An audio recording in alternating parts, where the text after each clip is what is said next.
Alice's Adventures in Wonderland by Carroll. Chapter 7. A Mad Tea Party.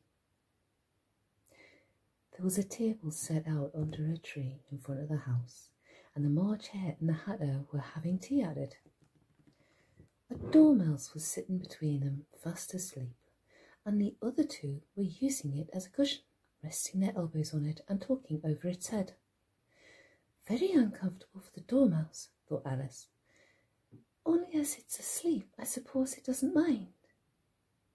The table was a large one, but the three were all crowded together at one corner of it. "No room! No room!" they cried out when they saw Alice coming. "There's plenty of room," said Alice indignantly, and she sat down in a large armchair at one end of the table. "Have some wine," the March Hare said in an encouraging tone. Alice looked all around the table, but there was nothing on it but tea. "I don't see any wine," she remarked. "There isn't any," said the March Hare. "Then it wasn't very civil of you to offer it," said Alice angrily. "It wasn't very civil of you to sit down without being invited," said the March Hare. "I didn't know it was your table," said Alice. "It's laid for a great many more than three." "Your hair wants cutting," said the Hatter. He had been looking at Alice for some time with great curiosity, and this was his first speech. "You should learn not to make personal remarks," Alice said with some severity. "It's very rude." The Hatter opened his eyes very wide on hearing this, but all he said was, "Why is a raven like a writing desk?" "Come, we shall have some fun now," thought Alice. "I'm glad they've begun asking riddles. I believe I can guess that," she added aloud. "Do you mean that you think you can find out the answer to it?" said the March Hare. "Exactly so," said Alice. "Then you should say what you mean," the March Hare went on. "I do," Alice hastily replied. "At least, I mean what I say. That's the same thing, you know." "Not the same thing a bit," said the Hatter. "Why, you might just as well say that I see what I eat is the same thing as what I see." "You might as well say," added the March Hare, "that I like what I get is the same thing as I get what I like." "You might as well just say," added the Dormouse, which seemed to be talking in its sleep, "that I breathe when I sleep is the same thing as I sleep when I breathe."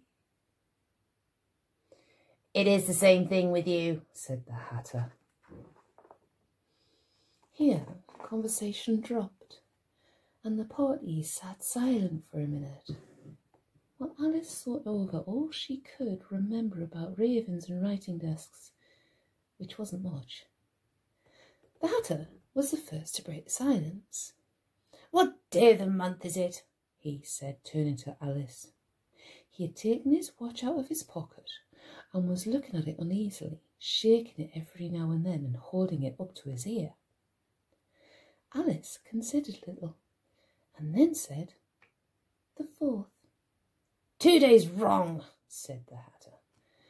"I told you, but butter wouldn't suit the works," he added, looking angrily at the March Hare.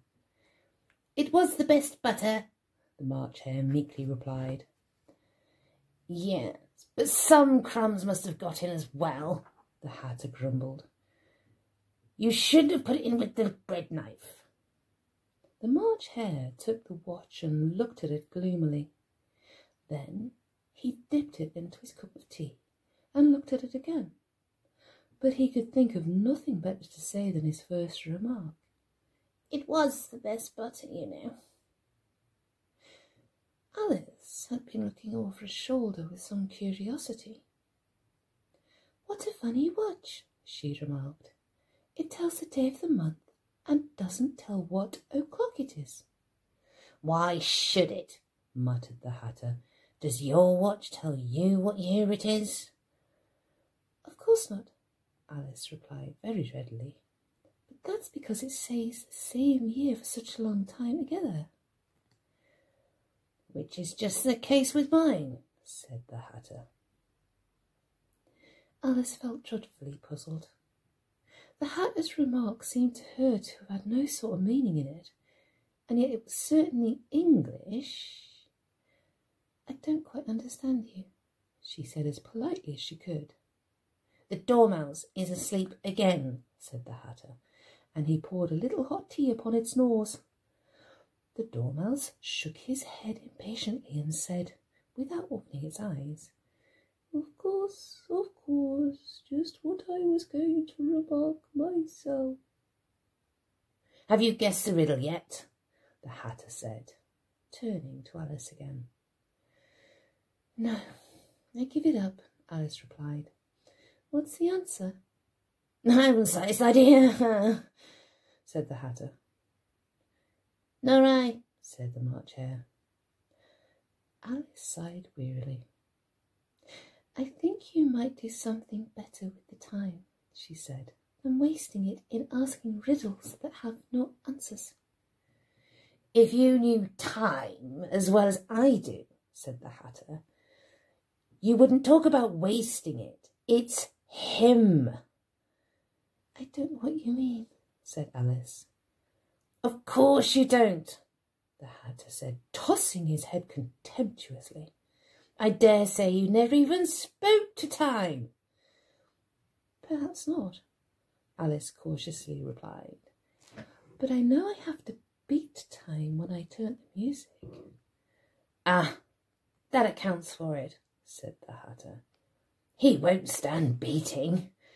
Now, if you only kept on good terms with him, he'd do almost anything you liked with the clock.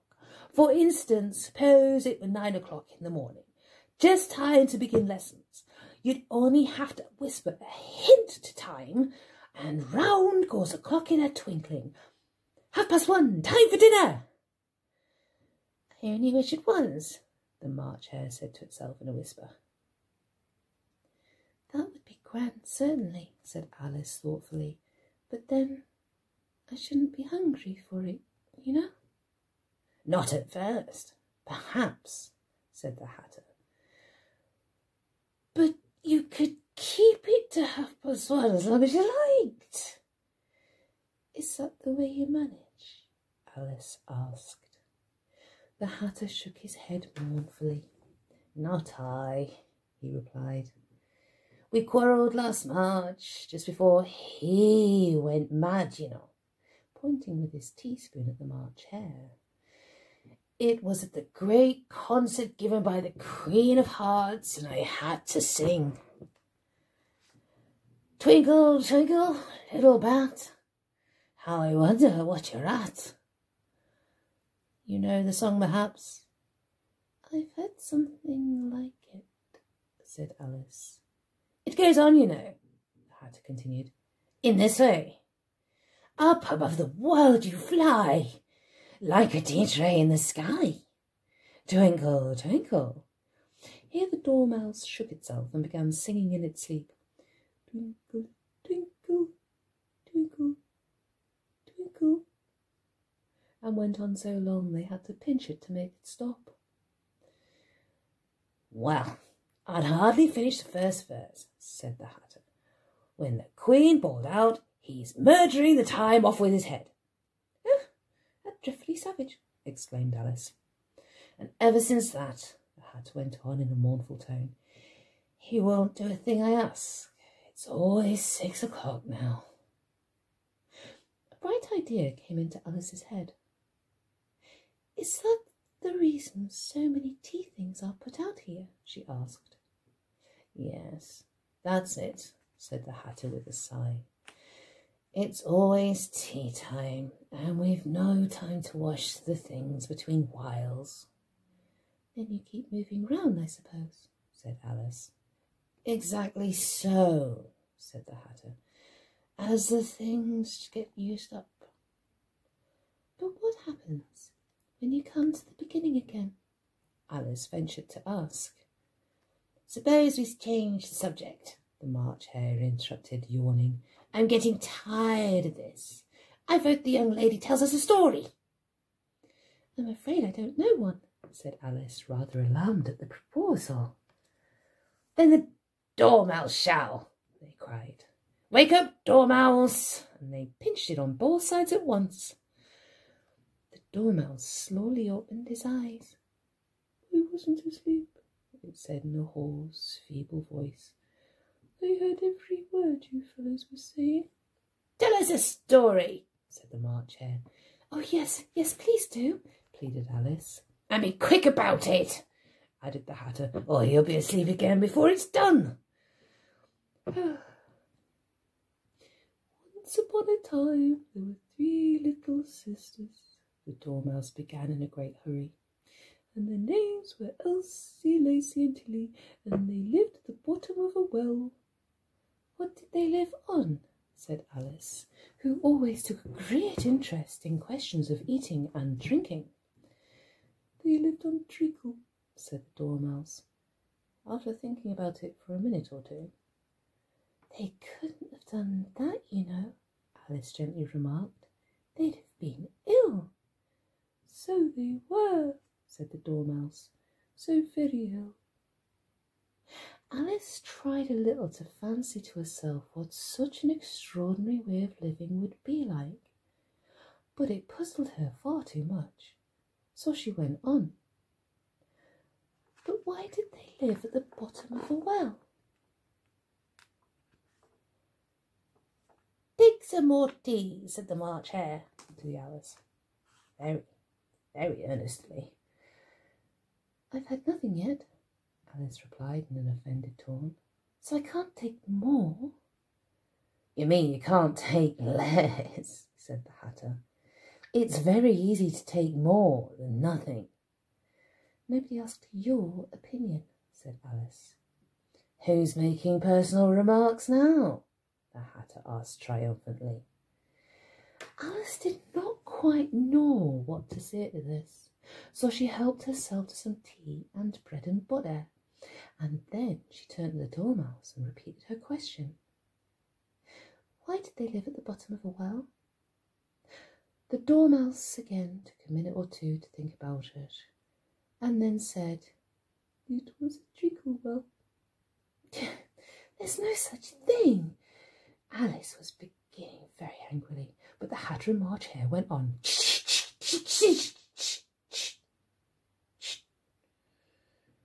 And the Dormouse sulkily remarked, If you can't be civil, you'd better finish the story for yourself.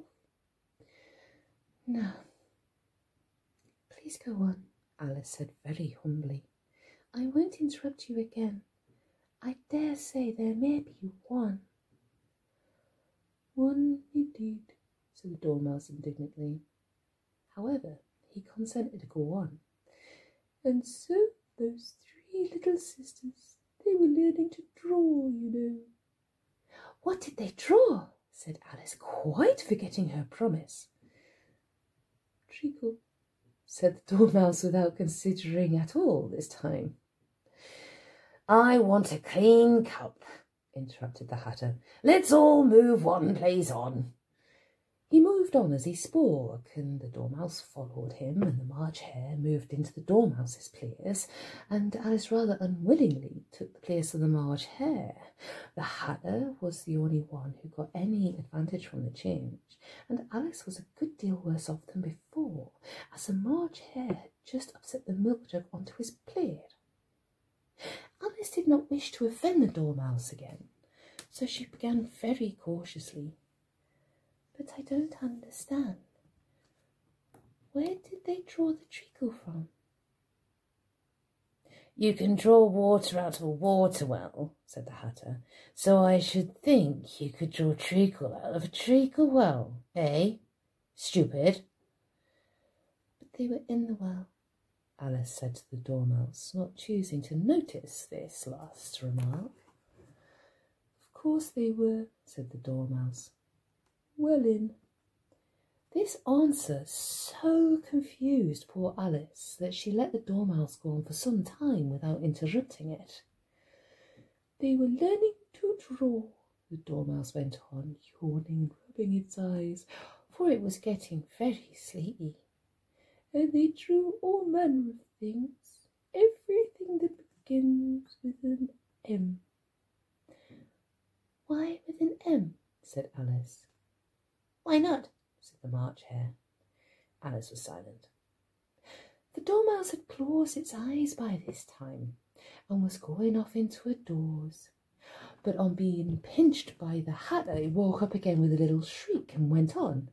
That begins with an M, such as mouse traps and the moon and memory and muchness. You know, you say things are much of a muchness. Did you ever see such a thing as a drawing of a muchness? Really? Now you ask me, said Alice, very much confused. I don't think. Then you shouldn't talk, said the Hatter. This piece of rudeness was more than Alice could bear. She got up in great disgust and walked off. The Dormouse fell asleep instantly, and neither of the others took the least notice of her going, though she looked back once or twice, half hoping they would call after her. The last time she saw them, they were trying to put the Dormouse into the teapot. At any rate, I'll never go there again, said Alice, as she picked her way through the wood. It's the stupidest tea party I was at in all my life. Just as she said this, she noticed that one of the trees had a door leading right into it. That's very curious, she thought, but everything's curious today. I think I may as well go in at once. And in she went. Once more she found herself in the long hall and close to the little glass table. Now, I'll manage better this time, she said to herself, and began by taking the little golden key and unlocking the door that led into the garden. Then she set to work nibbling at the mushroom, for she'd kept a piece of it in her pocket, till she was about a foot high, and then she walked down the little passage, and then she found herself at last in the beautiful garden among the bright flower beds and the cool fountain.